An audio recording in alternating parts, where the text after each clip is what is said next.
At 2:15 a.m. on June 8, 1944, Private First Class Vernon Hayes crouched in a Norman barn loft, watching 9 Wehrmacht soldiers advance through the darkness below.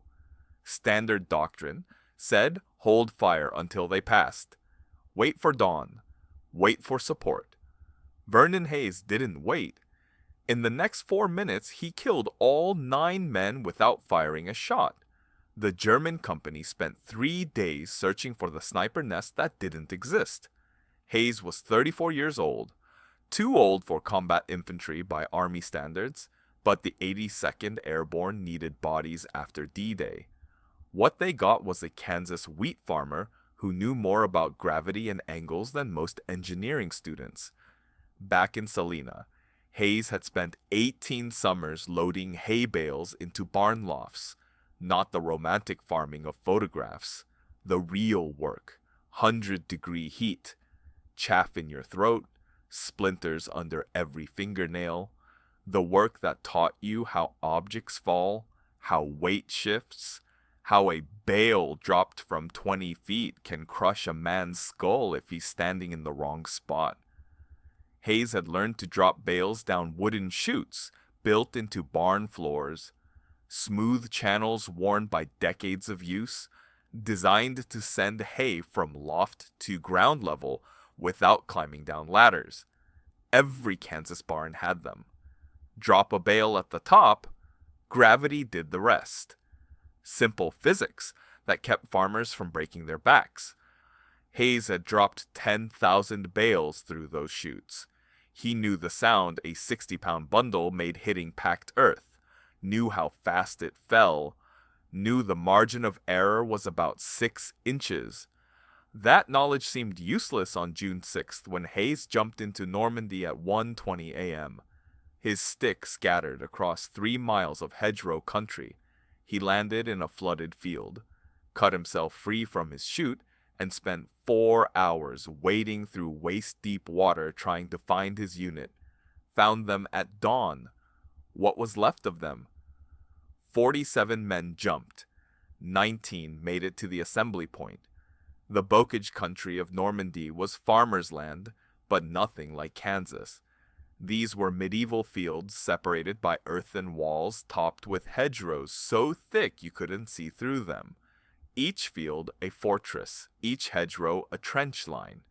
The Germans had been preparing these positions for 4 years. They knew every stone wall, every tree line, every barn. The 82nd Airborne was trying to learn the terrain while people shot at them. By June 7th, Hayes's company was down to 31 men. They'd taken the village of Santa Mare Igles but couldn't advance. German patrols owned the night. 9-man squads that moved through the darkness like wolves. They knew the land. They had the maps. They killed anyone they found after midnight. That's when Tommy Eugene Morrison died. Eugene Morrison was from Pittsburgh, 22 years old. Worked in his father's butcher shop before the war. He and Hayes had jumped together, landed in the same flooded field, helped each other to the assembly point. They'd known each other for 8 hours. In combat, 8 hours made you brothers. June 7th, 11:40 p.m. Hayes and Eugene Morrison were on perimeter watch in a farmhouse basement. Eugene Morrison went upstairs to check the road. Hayes heard boots on floorboards above. German boots. Different rhythm than American, harder heels. Then Eugene Morrison's voice trying to surrender in broken German. Then the MP40 burst, 17 rounds. Hayes counted everyone. He found Eugene Morrison at the base of the stairs. The bullet impacts had thrown him backward. His helmet was gone. Blood pooled on limestone floor. The smell of cordite mixed with something metallic and sweet. Hayes tried to stop the bleeding, but Eugene Morrison's eyes were already fixed, staring at the ceiling, not seeing anything. His hands were still warm. That was the worst part. How warm dead men stayed for the first few minutes. How the body didn't understand it was finished. The German patrol was gone before Hayes could react. Standard doctrine was right. 9 men in the dark with automatic weapons. 1 rifleman in a basement. The math didn't work. But Hayes kept seeing Eugene Morrison's face, kept smelling that mixture of cordite and blood, kept feeling how warm the hands were. The next day, Hayes' squad moved to a farm complex 2 miles west of Sainte-Mère-Église. Company commander wanted observation posts in the barn lofts. Good fields of fire. Hayes climbed the ladder and found himself in a Norman hay barn that looked wrong. Too new. Too empty. The floor was concrete, not wood. But there, in the northwest corner, was a wooden chute, 8 inches wide, dropped straight through the floor to ground level. The Normans used the same system as Kansas farmers. Drop hay bales down. Save your back. Hayes looked at that chute for a long time. The wood was smooth from decades of friction. The hole went straight down 23 feet. He could see moonlight at the bottom. The barn's ground floor was stone, not packed earth like Kansas. Stone. He thought about bales falling, thought about the sound they made, thought about 60 pounds of compressed hay hitting limestone from 20 feet up. Then he thought about other objects that weighed 60 pounds. A rucksack full of rocks, an ammo can packed with scrap metal, a sandbag filled with broken bricks. That night, Hayes couldn't sleep. He kept seeing Eugene Morrison at the base of those stairs, kept thinking about the German patrol that had killed him and walked away, kept thinking about that wooden chute and the stone floor below. The smell of gun oil on his rifle reminded him of the blood smell. Every time he closed his eyes, he saw Eugene Morrison's fixed stare, heard his boots scraping on limestone, felt the warmth leaving his hands. At 3 a.m., Hayes gave up on sleep. He climbed back to the barn loft with his entrenching tool and started digging. Not outside. Inside. He pried up the concrete around the chute opening. The floor was only 2 inches thick, poured over wooden planks. Beneath that was the original barn structure. Hayes worked quietly. No light. Just hands and the small shovel. His fingers cramped. Concrete dust mixed with old hay chaff. He could taste it. Same taste as Kansas wheat fields in August. By 5 a.m., he'd widened the chute opening from 8 inches to 14 inches. Wide enough for a sandbag. He used his bayonet to smooth the edges, making the wood slick. No friction. Just a straight drop to stone floor below. Then he gathered materials. 3 sandbags from the perimeter defenses. Filled them with broken bricks from a collapsed wall. Each bag weighed between 55 and 65 pounds, about the same as a hay bale. He stacked them next to the chute. Hayes sat in the loft testing the math. The bags would fall at 32 feet per second squared. Acceleration due to gravity. From 23 feet up, they'd hit terminal velocity around 24 miles per hour. Not bullet speed, but enough. A 60-pound object moving at 24 miles per hour carried about 280 foot-pounds of energy. Same as a .44 Magnum round. More than enough to crack a human skull if it hit crown first. If. The problem was aiming. Gravity pulled straight down. The target would be moving. The margin of error was maybe 6 inches. Missed by a foot, you had a dead sandbag and very alert Germans. But Hayes had dropped 10,000 hay bales through chutes in Kansas. He knew the timing. Knew the sound of boots on stone. Knew how long it took a man to walk 3 steps. He'd been dropping objects through vertical spaces since he was 16 years old. At 1:30 a.m. on June 8th, Hayes heard movement outside. He'd been in the loft for 6 hours. No light, no movement, just waiting. The sound was boots on gravel, then boots on stone as someone entered the barn's ground floor. Hayes looked through a crack in the floorboards, saw shapes moving in darkness below, counted them. 9 men. German patrol, same size as the one that killed Eugene Morrison. They were using the barn as a checkpoint, standard sweep pattern. They'd been through twice already that night. This was the third pass. Hayes knew their schedule now, knew they'd spread out through the ground floor, check the corners, hold position for 10 minutes, then move on. That's what doctrine said. That's what kept them alive. Hayes picked up the first sandbag. It was heavy in his hands. The canvas was rough. His palms were sweating despite the cold. Below, he heard a German voice giving quiet orders. Heard boots shuffling into position. Heard someone light a cigarette. The smell of tobacco smoke drifted up through the floorboards. Hayes positioned himself over the chute. He could see directly down through the 14-inch opening. Could see the stone floor below. Could see a Wehrmacht helmet directly beneath the hole. The soldier was standing in the kill slot, exactly where Hayes needed him, not moving, just standing there checking his weapon. Hayes didn't hesitate. He dropped the sandbag. It fell for exactly 1.2 seconds. Hayes heard it hit. The sound wasn't loud, just a thud like a mallet hitting a side of beef. Then the clatter of a rifle dropping on stone. Then nothing. The other 8 Germans didn't react immediately, probably thought their companion had dropped his weapon, fumbled something in the dark. Hayes was already moving to the second sandbag. Below, someone called out a name. Muller? No response. Footsteps. Someone walking toward the spot where Muller had been standing. Hayes watched through the crack in the floorboards, watched the second German step into the kill slot, looking down at his fallen comrade. Hayes dropped the second bag. Another thud. Another rifle clattering on stone. This time, the remaining Germans understood something was wrong. Hayes heard urgent voices, heard boots scraping as men ran for the door. But they were confused, didn't know which direction the threat was coming from. Some ran for the exit.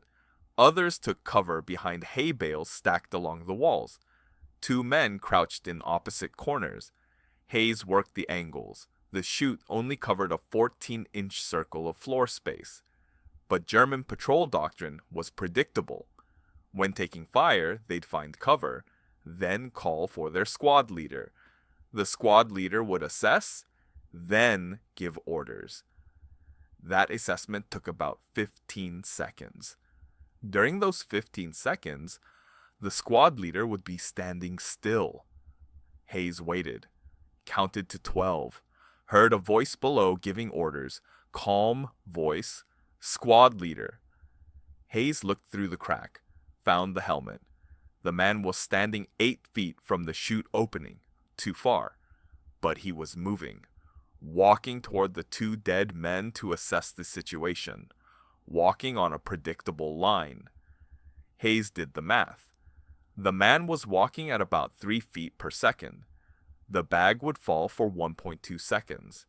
That meant Hayes needed to drop it when the target was 3.6 feet away from the kill slot. He watched, waited, watched the helmet move into position, dropped the third bag. This one missed, hit stone 2 feet from the target. The impact was loud. The bag split. Bricks scattered across the floor. But the sound finally told the Germans what was happening. Someone was dropping objects on them from above. Hayes heard shouting, heard return fire, MP-40s spraying the ceiling. Bullets punched through wooden planks 6 feet from where Hayes was crouching. Splinters rained down. The noise was deafening in the enclosed space. Hayes pressed flat against the loft floor, smelled old hay and gun smoke. His ears rang, but the Germans had made a mistake. They'd revealed their positions. Hayes counted muzzle flashes. 6 shooters. all aimed at the wrong section of ceiling, all standing still while they fired. Hayes had 3 more sandbags. He'd prepared 6 total. Belt and suspenders. His father's rule. Bring twice what you need. He crawled to the chute. Slower now. The Germans were watching for movement. Hayes grabbed the 4th bag and waited. The shooting stopped. Magazines empty. In the silence, he heard frantic reloading, heard someone shouting orders to retreat, heard boots running for the door. Hayes moved to the crack in the floorboards, saw 3 men running for the exit, saw 3 more taking cover behind hay bales, saw 1 man standing in the open, looking up at the ceiling, trying to identify the threat source.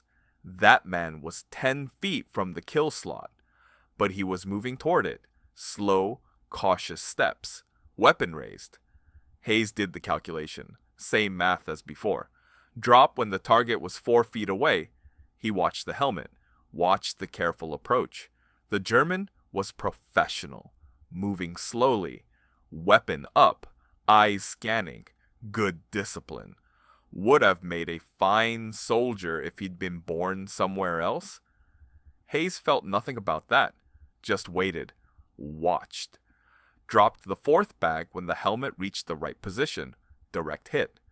The German went down without a sound. His weapon hit stone with a bell-like ring. The other 5 Germans opened fire again, but they were panicking now, firing wild, burning through ammunition. 1 man screamed orders to retreat. 2 men ran for the door, made it outside. Hayes heard their boots on gravel running fast, disappearing into darkness. 3 men left inside. They'd found cover behind thick hay bales along the east wall. Good cover. The sandbags couldn't reach them there, but they couldn't stay there either. Standard German patrol doctrine said reinforce or retreat. No patrol stayed pinned down. If they stayed, the entire company would come looking. If they retreated, they'd report a sniper in the barn loft. Either way, Hayes had maybe 5 minutes before this barn became the most dangerous place in Normandy. Hayes made a decision that violated every rule he'd been taught. He'd been trained to maintain concealment. Never reveal your position. But the 3 Germans behind the hay bales couldn't see the ceiling from their angle, couldn't see the chute opening. They thought they were under fire from a barn window, from ground level. Hayes picked up his M1 Garand. He'd never fired it from the loft. The Germans didn't know anyone was up there. But if he could draw them out from behind cover, get them moving through the kill slot, he had 2 sandbags left. He fired 3 rounds through the floorboards, aiming at nothing. Just noise. Just muzzle flash from the wrong angle. The 3 Germans reacted exactly as Hayes predicted. They thought the sniper had changed positions. They broke cover, moved to new positions. 1 man ran directly under the chute opening. Hayes dropped the 5th sandbag while holding his rifle. One-handed drop. Bad technique. The bag wobbled in the air, but it fell true. Hit the running German in the shoulders. Not a killing shot, but the impact knocked him forward. His helmet flew off. He hit stone face first, didn't move after that. 2 left. They'd both seen where the sandbag came from, saw it fall through the ceiling, understood. The trap now. They stopped moving. Stood absolutely still behind separate hay bales. Professional soldiers making professional decisions. Don't move through the kill zone. Wait for daylight. Wait for support. Hayes respected that. But he had 1 sandbag left and about 3 minutes before their company arrived. He could hear vehicles in the distance. Kubelwagens on the road. Coming fast. He needed to break the stalemate. He did something that would have earned him a court-martial if any officer had witnessed it. He stood up, walked to the edge of the loft, made noise, let the boards creak, let the Germans know exactly where he was. Silhouetted himself against the faint moonlight coming through the loft door. Both Germans opened fire, MP40s on full auto, but they were shooting from behind cover at an elevated target in darkness. Their rounds hit the wall behind Hayes. He dove backward, rolled to the chute, grabbed the last sandbag, listened. One of the Germans was moving, changing positions while his partner provided cover fire. Hayes heard boots on stone, quick steps.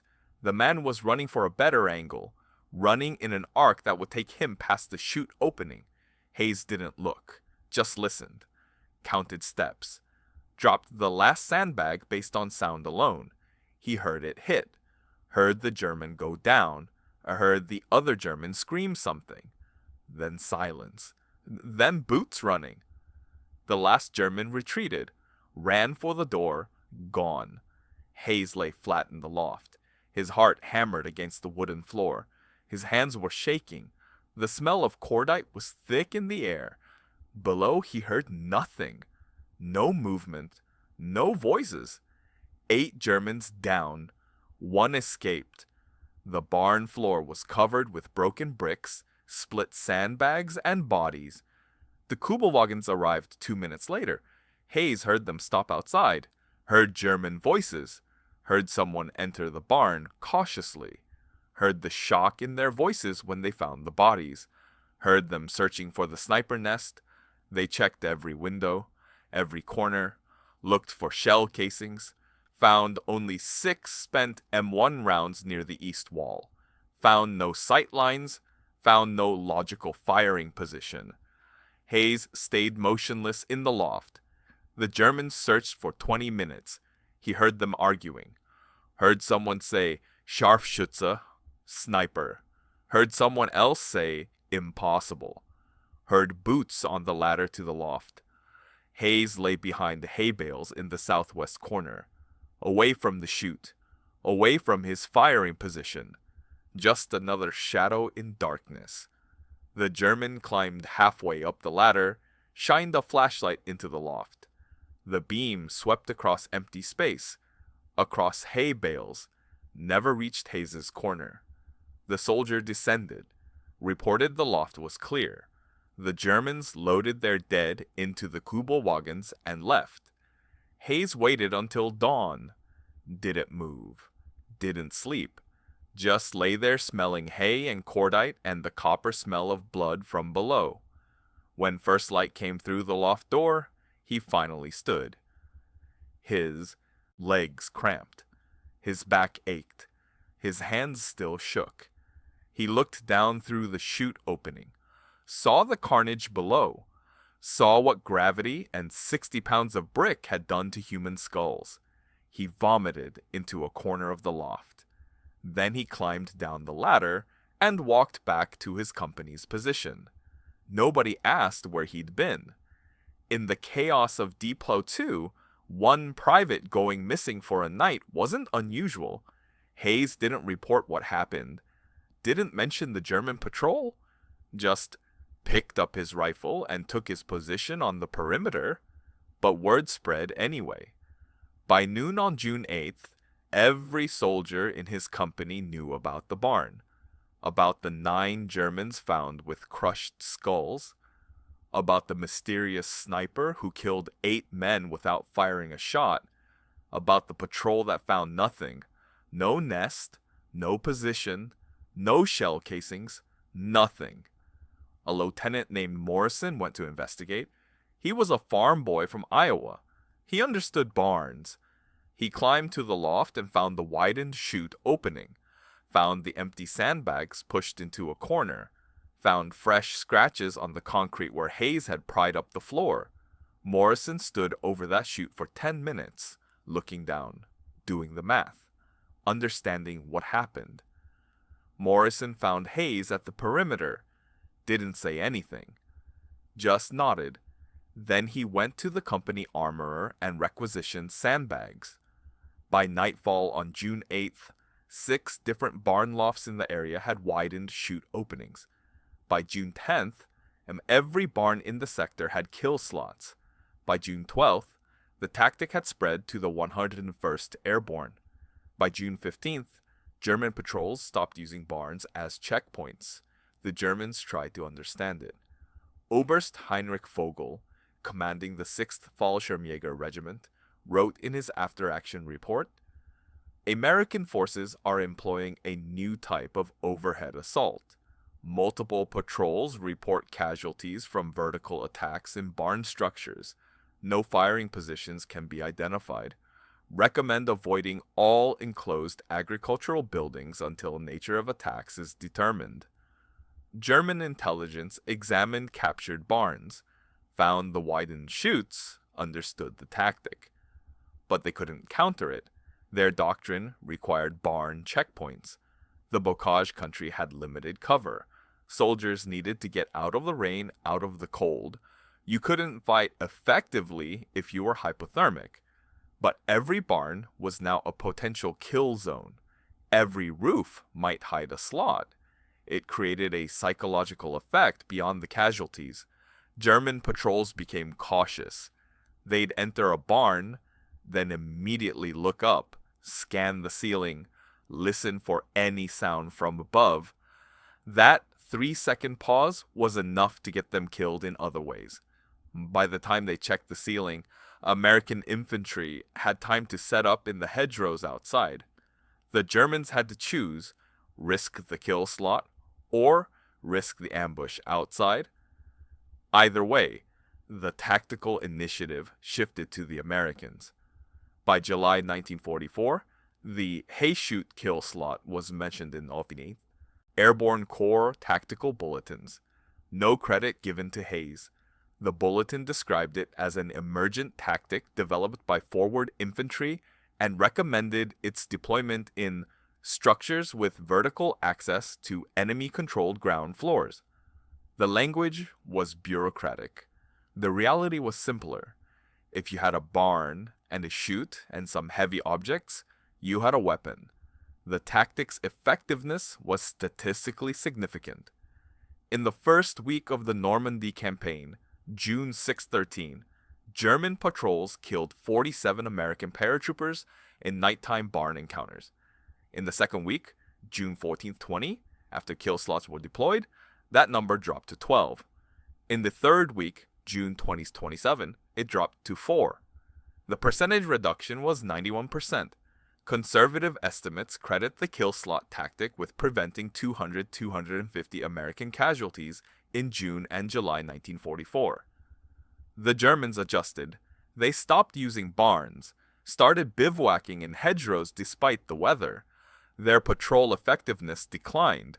Their soldiers got sick, trench foot, pneumonia. Exposure-related casualties spiked by 35% in late June, but they didn't get killed in barns.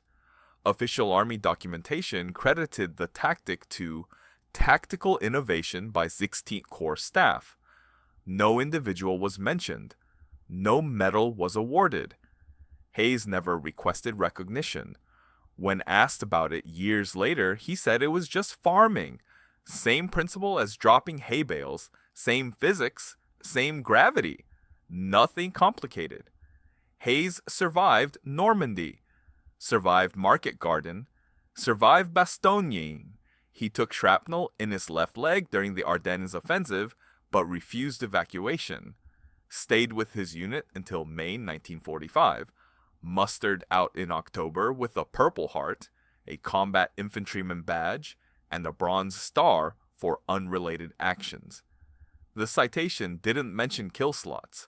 He went home to Salina, Kansas, bought a small farm with his discharge pay, grew wheat and corn, married a woman named Dorothy who worked at the town library, had 3 children, joined the VFW but rarely attended meetings, didn't talk about the war except with other veterans. Even then, he kept it brief. Yes, he'd jumped into Normandy. Yes, he'd been at Bastogne. Yes, he'd seen some things.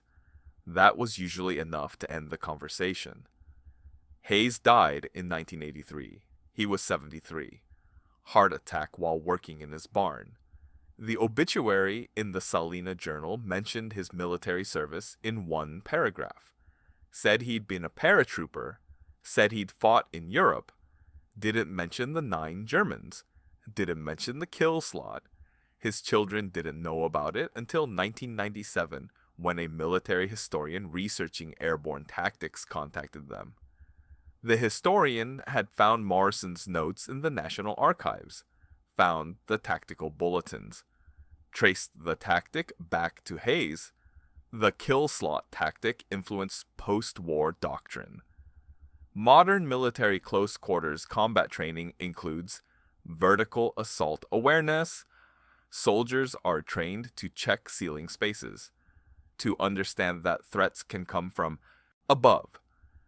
The specific sandbag through chute method is obsolete, but the principle remains.